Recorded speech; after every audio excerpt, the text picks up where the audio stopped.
Willow Creek Springs presents Healthy Living with your host, Joe Grumbine.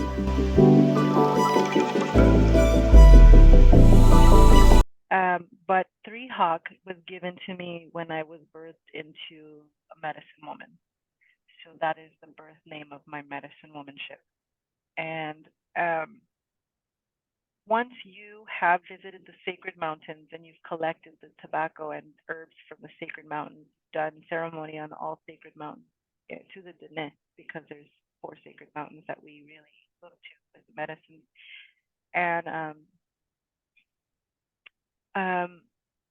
I went on one final journey. It just so happened to align with my 40th birthday, which was so strange.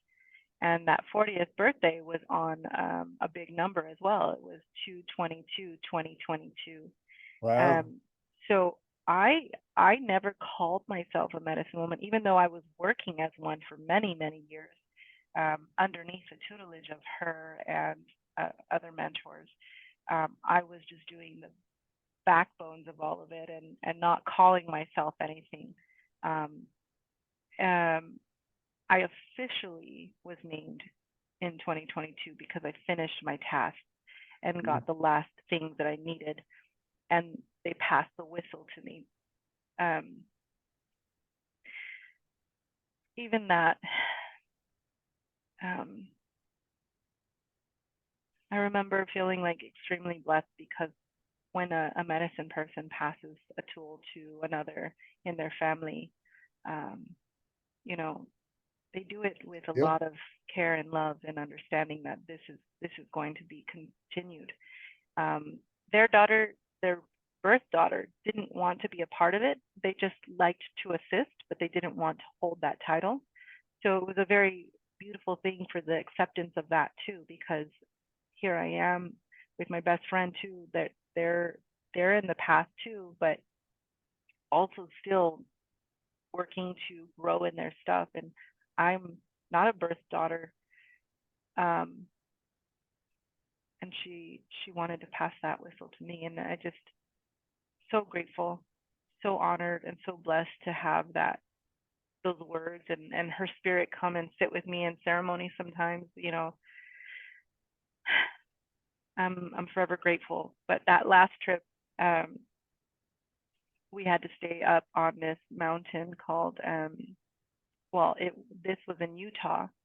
This was not a sacred mountain, but it was a task that we had to do, and it was in order to seal the knowledge into the words that I would speak. So this line here, the tattoo that I have here, representing all the things that I'm going to be speaking to people, the memory of all the things I've learned and everything that's going to pass my mouth to others. Like, it's a responsibility for giving everything with love in my heart and the vibration of love when I speak prayers.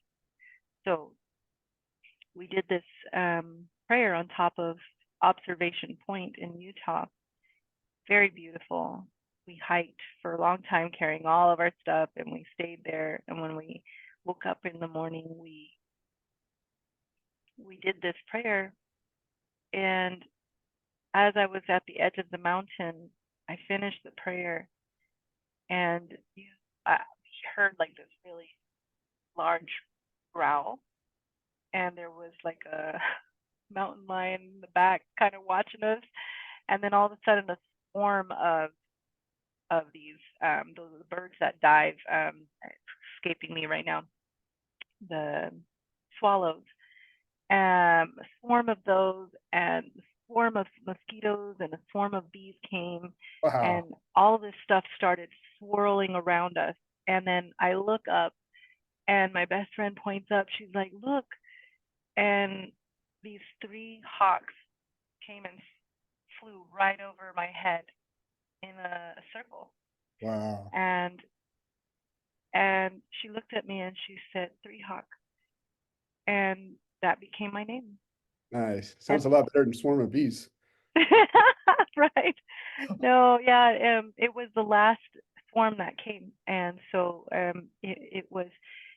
I don't know if you're aware of like looking at spirit animals and how to journey down to ask them permission or understandings if you're connected. But in that spirit realm, when you're doing that, you have to, they come and they view you and they tell you yes or no. So that was a representation in real life of them viewing the energy that was there. And then all of a sudden, that final animal coming and blessing you. So that became my name. Nice. And then after a lot of ceremonies that I've held after, hawks whirl around or fly around in the mornings of after ceremony. But Know what you're saying? yeah, so it's been kind of like a really cool thing. I kind of go back every so often to give, you know, my gratefulness and my gratitude and do offering for that name and for that journey. I do a lot of things to honor the hawks, and I still have a lot of messagery that comes in through that. Before that, I was Mama Llama, they used to call me. Which is funny. I had never seen a llama, but a llama spirit, the eyes of a llama used to come and give me messagery and with a lot of love and care. And another spirit animal that I saw a lot. But that's the story of my name. So I became Floraina Three Hawk, and I was given that first line. Very, very special day for me. I cried my eyes out because you really feel the energy that Yeah. whirls around you when animals are involved, and even the insects. And it was quite an amazing feeling to be connected like that to the earth and feel how energy really reacts in nature. So I will forever be blessed with that. And that even in that same, not that same area, I remember playing my flute to some deer that came up and nuzzled me and like were just so Nice. in love with the flute and not afraid at all. I have to tell you that story was so crazy because one deer came and brought its like little deer family, and then it did the weirdest things. Like it put its head down between its hooves as I was playing it, and then when I went and sat down, it brought its partner. You could see it was pregnant, and it came and laid down as it stood over us, the male deer, and protected her. And oh my gosh, it was just such a blessing. Like I can't even describe. We have a very dark video of it, but you can't really see anything. But we were in awe. We were like, oh my God, this is happening. I'll have to ask my wife about her deer story. Oh yeah. I can imagine. She is Liz Shelter Woman. She is a pure spirit, and I can see how animals just attach and attract to her. So yeah, that's the story of my name. Nice. Again, long-winded. No, it's amazing. Like I said, I may break this into a couple of different pieces. That's all good. So yeah, that was kind of like the beginning. And I've had another Navajo teacher, Diné teacher, Mr. Red House, and that he's still current, but at the same time, like right now, he's healing. He's an older man, so dealing with a lot of things. I have another mentor coming in, which is so weird. I never expected. He lives deep in the reservation up in the mountains and very hard to get to, but he's calling out to me to become a mentee. And I Wow. haven't even met him, but he said a lot of things about me recently that he's calling to me to go. So I might be doing that after I get done with all the surgical stuff. That is amazing. I've always wished I had teachers, and I've always had to kind of walk my path alone. You know, I've had some teachers, but nobody ever took me under their wing, and I would have never wanted to go through what you went through to earn that. But I think that's amazing to be able to go through something like. For my experience, it was always, well, let's do it and we'll see if it works. But to be shown this is how to do it, there's a certain level of confidence and understanding, and you can get it. It's a different kind of knowledge. And I always I always tried to connect with people that way. And you do get little teachers along the way, but never really somebody to do that. So I'm amazed and a little jealous, but in awe that you have that ability that you've found these teachers. That's amazing. Excuse me. Yes, I'm very blessed. I really acknowledge that. Like, I I know I'd still be the weirdo that I am internally with those gifts, but it is so nice to have someone, recognize you and be like, hey, um, this is this is your foundation, and this is going to help your life and being with others. I am forever grateful for Shama Suzy, um, for I worked with a man named Jose. He had a native name, but he asked me not to share that when I was younger. So we'll call him Jose, but he's in the Yucatan, and extremely powerful jaguar medicine with him, and puma medicine. Like he was something else. But I lived with his family for a little while when I was really sick, and excuse me, um, can't say can't say that I wouldn't be the person I am without him, for sure.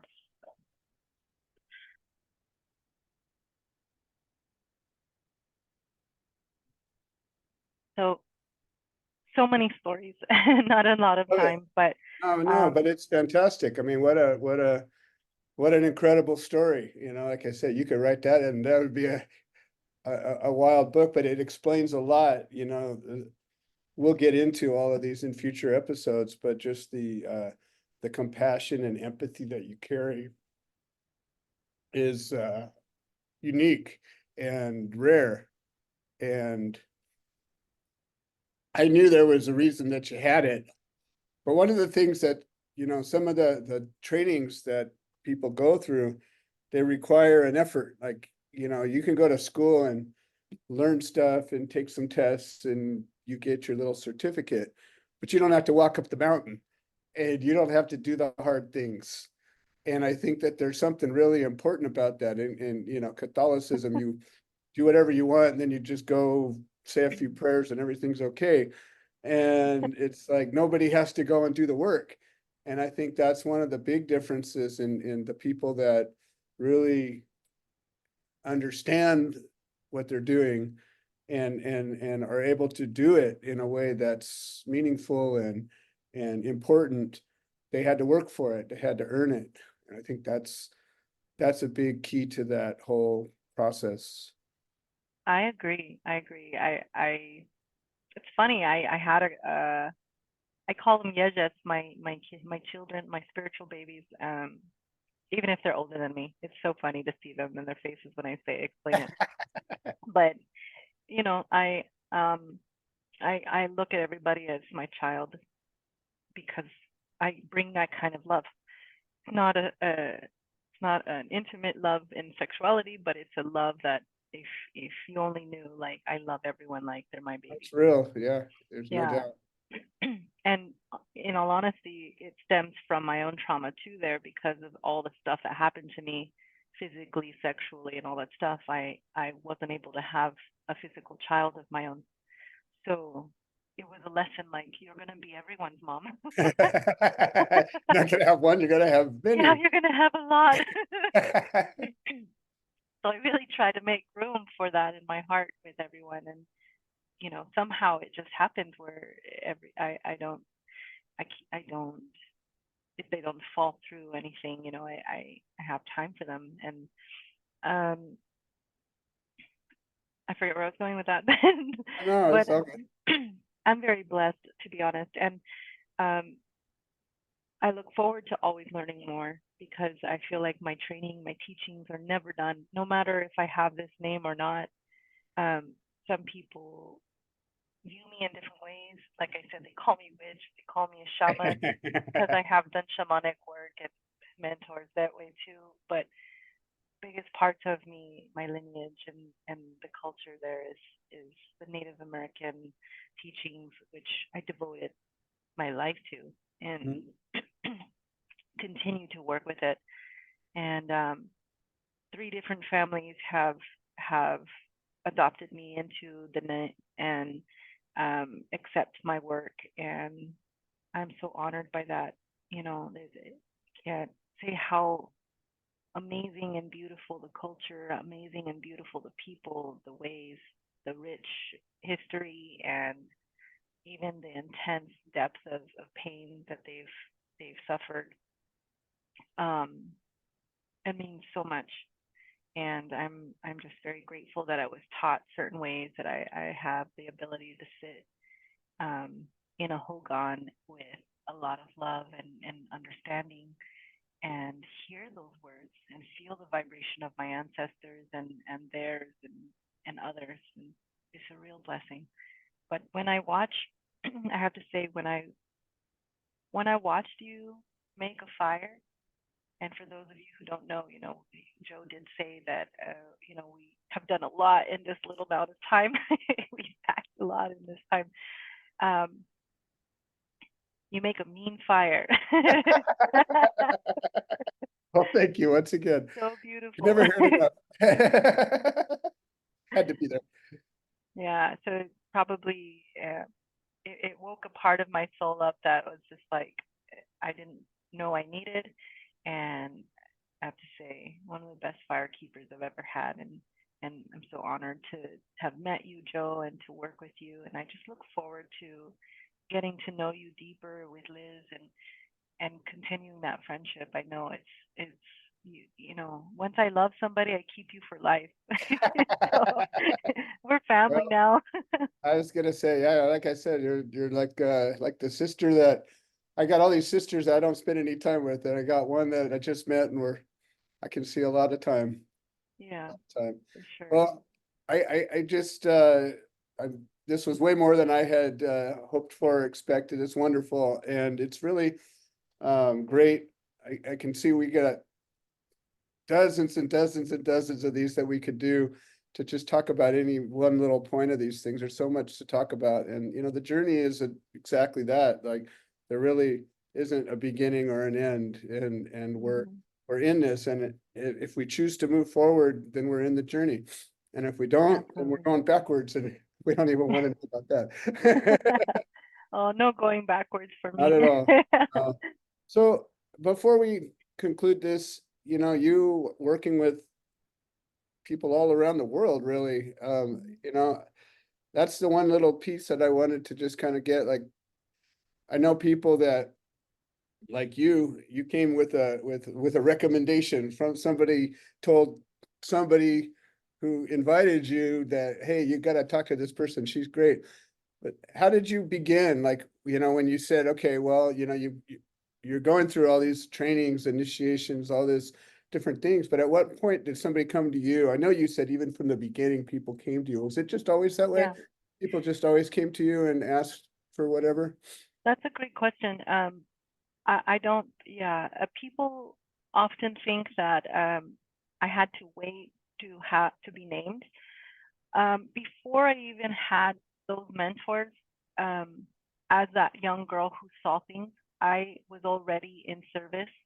I Mhm. would, when people heard what I can do or see or feel, because even when I was younger, I would do massages to people because I Mhm. could feel their pain and I would energetically move pain from their bodies.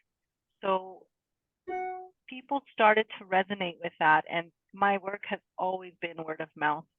I think more recently in this modern days, I started putting like I have a website, but I barely know how to use it. And a And calendar I somewhere. have I just got on the phone for calendar. I used to do the Nice. book and up until my 42nd year in life. Um, but it's so funny because yeah, people don't realize I've done this from the backyard of my house for all my life, and it was only in the very later years that I have an office all of a sudden, and I worked, you know, more openly because I could see that it was accepted. Because in the beginning, it had to be secret. There's a Right. lot of people who did not accept me. A lot of people would say very, very cruel, foul things or very scared. It was very religious, like, oh no, she's evil and all this stuff. So, which is funny because a lot of times some of those people would come because they Those are were the same people desperate. that come and knock on your door in the middle of the night. Yeah, You know me? yeah, for sure. So, and I don't judge, you know, everyone needs help. Everyone has a time in their life where they're questioning things. And I think it's perfect. So if I'm no one to judge, I'm not perfect. I know that I have things that, you know, that people could judge me on, whatever, but I'm not going to dwell on anything like that. So I'm just going to be here to be, you know, in service. So for a very young age, like I said, started as energetic massages to people, to adults mostly, um, and seeing people who passed. I didn't start talking to guides until I was a little older because I think puberty disrupts that, which is another topic I love to talk about, Sure. but another time. Yeah, Um, for so yeah, I started like that, and then after the Yucatan, um, I started doing a little bit more with energy, and I would also do like started doing like prayers but different ways, and using the fire to help them with clarity and all this stuff. And then when I started really working into the net culture, like that's when I started really seeing people more officially because she told me you need to sit with as many people as possible. You need to talk with as many people as possible. You need to understand the prayers. So um, I was taking people in the backyard. When they heard about me, they would come and we would do things. I would help people get pregnant. I would help people like it just happened. I never really understood how people found me, but it was always and just I that they found were you all. always That's there. true. Yeah. But I also had to learn to gather myself because in the beginning when I saw people, um, it would drain me. It would drain me so much in my younger years, in my 20s, not only because I was still getting sick here and there. It stopped right when I was about 27 for a good decade. Um, more than that, yeah, more than almost 2 decades. It stopped with sickness. Um, and I had to learn to build myself up with the shield, build myself up with the energy to sit with people and the deep trauma stuff that would come because I think I went through all that trauma in order to prepare me for what I was going to sit with because the universe sure sent me people who needed it. And I have no doubt of that. it was a blessing to be able to have that and know, hey, there was a purpose to my trauma in my younger years. That's not how it defines me. It made me stronger. So I'm very grateful for that. So yeah, it's all word of mouth. It still is to this day. I still work on the basis of donation basis, so I don't have fees. People are often surprised by that. And I get told all the time that I need to change that because I live in the most expensive place.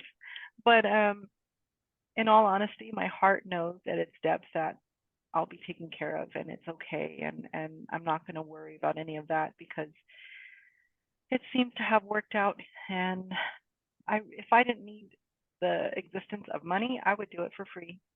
I Okay. love doing what I do. I love being a part of people's journey and seeing their growth and see the light change in them. That's the biggest thing that I can say, like in gratitude, when I can see that there is an active change in their life and they feel so much better. It's just everything to me. Well, I've witnessed it, I've experienced it, and I've seen the people around you. Very seldom have I seen anybody that has such a devoted group of people. Everybody that knows you seems to think the very highest of you. So it's just been an absolute pleasure to share this, couple of months in this journey, but I can forecast a a long and interesting future. I'm generally, I say, how do you get a hold of you? But I'm not going to say that this time. If you want to get a hold of her, you got to go through me. Yeah. And I like that too. The whole word of mouth thing is very protective. Only people who really need me find me, and those who have, because I tell people very much like it is. Like, one thing about me I think people should know is I am extremely loving, very motherly, but I'm also going to tell you exactly what is. I'm not going to lie to you, and I'm not going to coddle you in a way where you're not getting the information from not only your guides but the energy around your life. And some people are turned off by that. You know, they don't want to hear the truth. But those who are ready and those who really want to heal, they find me and they're open and they understand even some of the toughest things. Oh, she wants to say hi.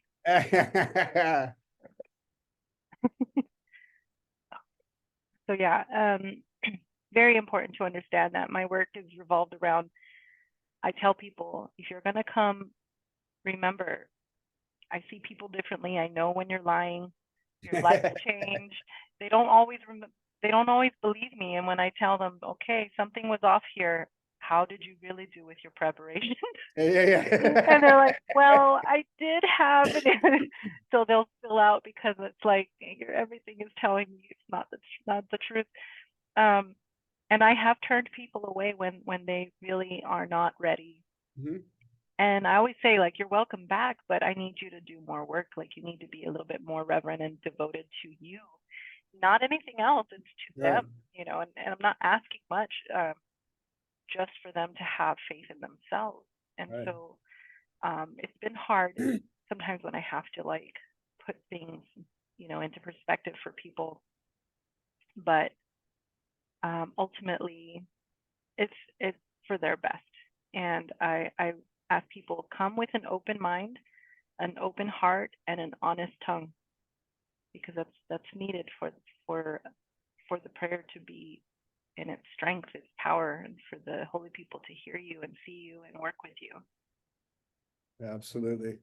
Well, Floraina, thank you so much for joining us today, and I'm looking forward to recording another one of these soon. And for everybody, this has been the Healthy Living Podcast, and we will see you next time. Thank you, Joe.